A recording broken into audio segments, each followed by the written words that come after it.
अस्सलाम वालेकुम students, welcome to my channel. आज हम पार्ट 302 का लेक्चर नंबर 12 स्टार्ट करने लगे हैं। इस लेक्चर में हम दो अजीम मुस्लिम लीडर्स सर आगा खान III और मौलाना मोहम्मद अली जौहर के बारे में जो है थोड़ा डिटेल में समझेंगे। साथ ही हम खिलाफत मूवमेंट को भी जानेंगे। तो यहाँ सबसे पहले हम सर आगा खान III के रोल ऑफ लीडरशिप के बारे में देखते हैं कि सर आगा खान III का असल नाम जो है ना वो था सुल्तान मोहम्मद अली। उनकी जो पैदाइश है वो 1877 में कराची में हुई और इंतकाल जो है वो 1957 में हुआ। वो हिस्ट्री और सब कॉन्टिनेंट में बहुत यूनिक पोजीशन रखते हैं क्योंकि वो सिर्फ एक रिलीजियस लीडर ही नहीं थे बल्कि बहुत स्ट्रॉन्ग पॉलिटिकल लीडर भी थे। वो शिया मुस्लिम्स के 48 इमाम थे। उन्होंने शियाइज्म की मॉडर्न और विजनरी इंटरप्रिटेशन दी और हाजिर इमाम यानी लिविंग इमाम का कॉन्सेप्ट जो है वो एम्फसाइज किया।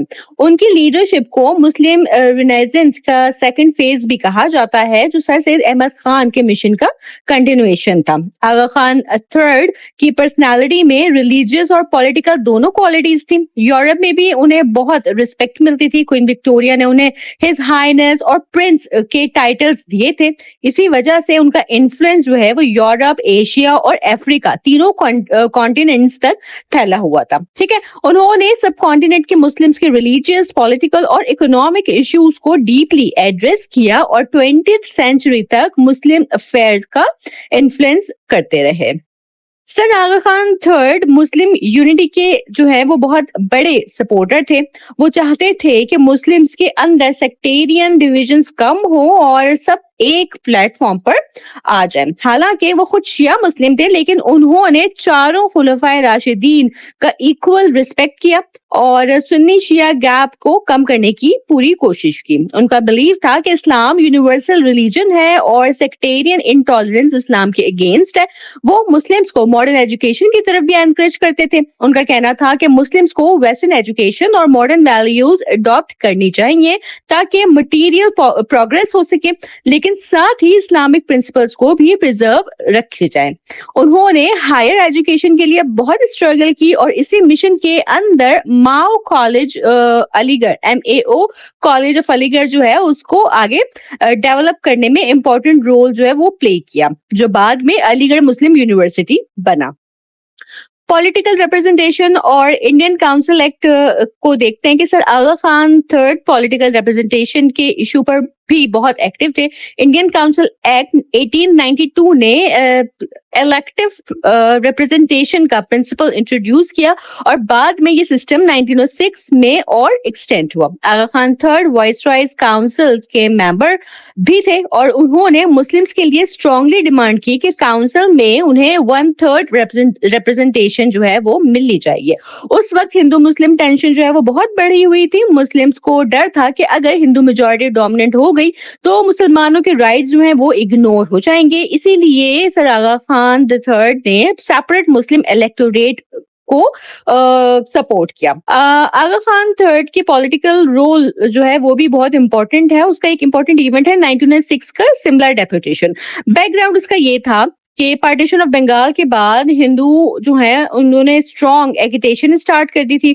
मुस्लिम्स को महसूस हुआ कि हिंदू मेजॉरिटी उनके साथ जस्टिस नहीं करेगी। इस सिचुएशन में आगा खान III ने मुस्लिम्स की रिप्रेजेंटेशन की और सिमला डेपुटेशन को लीड किया। ये डेलीगेशन जो है वो लॉर्ड मिंटो से मिला। आगा खान III की पर्सनालिटी और यूरोप में पॉलिटिकल रेस्पेक्ट की वजह से लॉर्ड मिंटो उनसे बहुत इम्प्रेस थे। आगा खान ने अपने ब्रिटिश एरिस्टोक्रेटिक बैकग्राउंड और डिप्लोमेटिक इन्फ्लुएंस को यूज करते हुए लॉर्ड मिंटो को कन्विंस किया कि मुस्लिम्स के लिए सेपरेट इलेक्टोरेट जो है वो एक्सेप्ट किए जाएं। ये इवेंट इंडो पाक हिस्ट्री का टर्निंग पॉइंट बना। इसी ने टू नेशन थ्योरी को स्ट्रेंथन किया और आगे चलकर पाकिस्तान के सेपरेट मुस्लिम स्टेट की डिमांड की फाउंडेशन रखी। ठीक है, ऑल इंडिया मुस्लिम लीग 1906 की तरफ बढ़ते हैं कि शुरू में सर आगा खान III ने सर सैयद अहमद खान की तरह हिंदू मुस्लिम यूनिटी की बहुत कोशिश की लेकिन जब ये एफर्ट सक्सेसफुल ना हुई तो उन्होंने सेपरेट मुस्लिम पॉलिटिकल ऑर्गेनाइजेशन की नीड को महसूस किया। फिर दिसंबर 1906 में ढाका में ऑल इंडिया मुस्लिम लीग जो है वो इस्टेब्लिश हुई। ये मुस्लिम पॉलिटिकल हिस्ट्री का बहुत इंपॉर्टेंट डेवलपमेंट था। मुस्लिम लीग का पर्पस मुसलमानों की पॉलिटिकल राइट्स को प्रोटेक्ट करना और उनकी रिप्रेजेंटेशन को सिक्योर करना था। आगा खान थर्ड ने एजुकेशन और पॉलिटिक्स दोनों फ्रंट्स पर मुस्लिम कम्युनिटी को स्ट्रॉन्ग बनाया।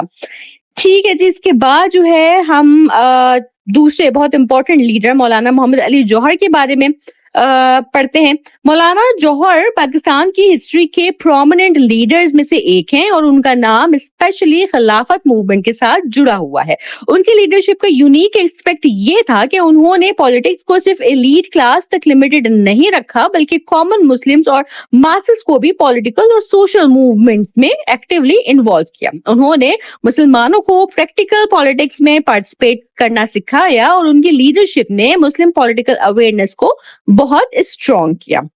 ठीक है, खिलाफत मूवमेंट की असल वजह ना वो ब्रिटिश इनजस्टिस और टर्की के ऑटोमन एम्पायर पर अटैक्स थे।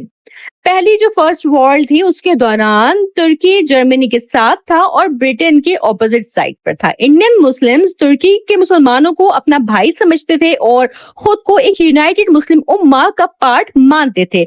इसीलिए तुर्की के साथ इमोशनल और रिलीजियस अटैचमेंट जो है वो बहुत स्ट्रॉन्ग थी। हिस्ट्री में मेंशन है कि मुगल एम्परर शाहजहां ने भी तुर्की के जो खलीफा थे उनके लिए फंड्स भेजे थे ताकि मुसलमानों की डेवलपमेंट हो सके। तुर्की के खलीफा इंडियन मुस्लिम्स के लिए रिलीजियस इंपॉर्टेंस रखते थे। इंडिया में जो है वो जुमे की नमाज में और ईद के खुतबों में भी तुर्की के खलीफा का नाम लिया जाता था। ठीक है, मुसलमानों की एक बहुत ही ज्यादा इमोशनल अटैचमेंट थी तुर्क के साथ। ये तो था बैकग्राउंड। ठीक है, खिलाफत मूवमेंट का एक छोटा सा बैकग्राउंड था जो मैंने आपके साथ शेयर किया। ठीक है, खिलाफत को समझते हैं अब। ठीक है, खिलाफत जो लफ्ज है ना ये खलीफा से निकला है जिसका मतलब होता है सक्सेसरी या ऑथोरिटेटिव रिप्रेजेंटेटिव। ठीक है, मुस्लिम्स ऑफ सब कॉन्टिनेंट तुर्की के खलीफा को अपना लीडर मानते थे। ठीक है, हिस्टोरिकल तौर पर खलीफा की लीगल अथॉरिटी 1258 एडी तक अब्बासिद खलीफा के अंडर रही। जब बगदाद में अब्बासिद रूल खत्म हुआ तो ऑटोमन रूलर्स ने खिलाफत का टाइटल अडॉप्ट कर लिया। ऑटोमन रूलर्स खुद को मुस्लिम वर्ल्ड का सक्सेसर और प्रोटेक्टर समझते थे और दुनिया भर के मुसलमान उन्हें रिकॉग्नाइज करते थे। जब पहली वर्ल्ड वॉर शुरू हुई तो तुर्की जर्मनी के साथ था। सब कॉन्टिनेंट के मुस्लिम ने तुर्की को सपोर्ट किया। अलीगढ़ के स्टूडेंट ने फंड्स कलेक्ट किए। मेडिकल मिशंस भी जो है वो तुर्की भेजे गए ताकि टर्किश आर्मी की हेल्प हो सके। इसी सपोर्ट को ऑर्गेनाइज करने के लिए सर्वेंट्स ऑफ काबा सोसाइटी बनाई गई जिसके लीडर मौलाना शौकत अली थे। शौकत अली और उनके छोटे भाई मौलाना मोहम्मद अली जौहर दोनों का नाम फिर खिलाफत मूवमेंट का सिंबल बन गया। ठीक है, जंग के दौरान ब्रिटिश गवर्नमेंट ने मुसलमानों को प्रॉमिस किया कि वो तुर्की और कैलिफ के स्टेटस का रिस्पेक्ट करेंगे, लेकिन जंग के बाद पीस कॉन्फ्रेंस में ब्रिटेन ने अपना प्रॉमिस जो है वो पूरा नहीं किया और तुर्की के अगेंस्ट रिवेंज पॉलिसी अडॉप्ट की। इस पर मुसलमान बहुत अपसेट हुए। फिर मौलाना मोहम्मद अली जौहर ने ऑल इंडिया खिलाफत कॉन्फ्रेंस को लीड किया और अनाउंस किया कि मुस्लिम्स का रिलीजियस ड्यूटी है कि ब्रिटिश विक्ट्री को सपोर्ट ना करें, ब्रिटिश गुड्स का बाइकॉट करें, ब्रिटिश गवर्नमेंट के साथ कॉपरेशन से रिफ्यूज करें। ये मूवमेंट बहुत पावरफुल मास मूवमेंट बन गई और मुस्लिम्स पॉलिटिकली बहुत एक्टिव हुए। ठीक है, खिलाफत मूवमेंट ने मुस्लिम्स को पॉलिटिकली यूनाइट किया और मास पॉलिटिक्स का कॉन्सेप्ट जो है वो पॉपुलर बनाया, लेकिन आखिर में ये मूवमेंट सक्सेसफुल ना हो सकी। इसकी सबसे बड़ी वजह ये थी कि ऑटोमन एम्पायर खत्म हो गई और कमाल अतातुर्क ने ऑफिशियली खिलाफत जो है वो अबॉलिश कर दी, खत्म कर दी। जब खिलाफत खत्म हुई तो मूवमेंट का सेंट्रल पर्पस भी खत्म हो गया, लेकिन इस मूवमेंट का इम्पैक्ट जो था वो बहुत गहरा था क्योंकि इसने मुस्लिम्स को ऑर्गेनाइज किया और फ्रीडम मूवमेंट को मोमेंटम दिया।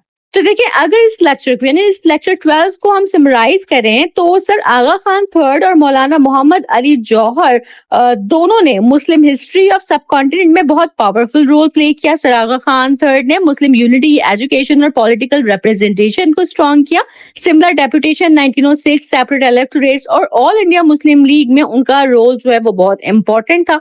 मौलाना मोहम्मद अली जौहर ने खिलाफत मूवमेंट के जरिए मुस्लिम्स को ऑर्गेनाइज किया और ब्रिटिश पॉलिसीज के खिलाफ स्ट्रॉन्ग रेजिस्टेंस क्रिएट की। इन दोनों लीडर्स की एफर्ट्स ने मुसलमानों में पॉलिटिकल अवेयरनेस और सेपरेट आइडेंटिटी को मजबूत किया और पाकिस्तान मूवमेंट की आइडियोलॉजिकल और पॉलिटिकल फाउंडेशन को स्ट्रॉन्ग बनाया। ٹھیک ہے، یہ لیکچر جو ہے نا یہ ایگزام پرپز سے آپ کے لیے کافی امپورٹنٹ ہو سکتا ہے، اسپیشلی امپورٹنٹ ڈیز جیسے 1877، 1892، 1906، 1258 اے ڈی، فرسٹ ورلڈ وار اور 1957۔ یہ امپورٹنٹ ڈیٹس ہیں، ان کو آپ نے یاد رکھنا ہے کیونکہ ایم سی کیوز اور شارٹ کوشچن میں اکثر پوچھی جاتی ہیں۔ ٹھیک ہے، اس کے ساتھ ہی ہمارا یہ لیکچر یہاں مکمل ہوتا ہے۔ مجھے امید ہے کہ ان دونوں پرسنالٹیز کو بھی آپ نے اچھے سے انڈرسٹینڈ کیا ہوگا۔ کوئی آپ کا سوال ہو یا آپ لیکچر کے حوالے سے کوئی فیڈ بیک دینا چاہیں تو کمنٹ سیکشن میں ضرور بتائیے گا۔ چینل پر نئے ہیں تو سبسکرائب کرنا ہرگز نہ بھولیے گا۔ میرے لیکچرز کو اپنے فیلو اسٹوڈنٹس تک وچر یونیورسٹی کے ڈفرینٹ گروپس میں ضرور شیئر کریں تاکہ میکسیمم اسٹوڈنٹس جو ہیں وہ آپ کی طرح اپنے مڈ ٹرم کی اچھی پریپریشن کر سکیں۔ میں ان شاء اللہ اپنے نیکسٹ ویڈیو کے ساتھ جلد حاضر ہوں گی، تب تک آپ سب اپنا بہت خیال رکھیے گا۔ اللہ حافظ۔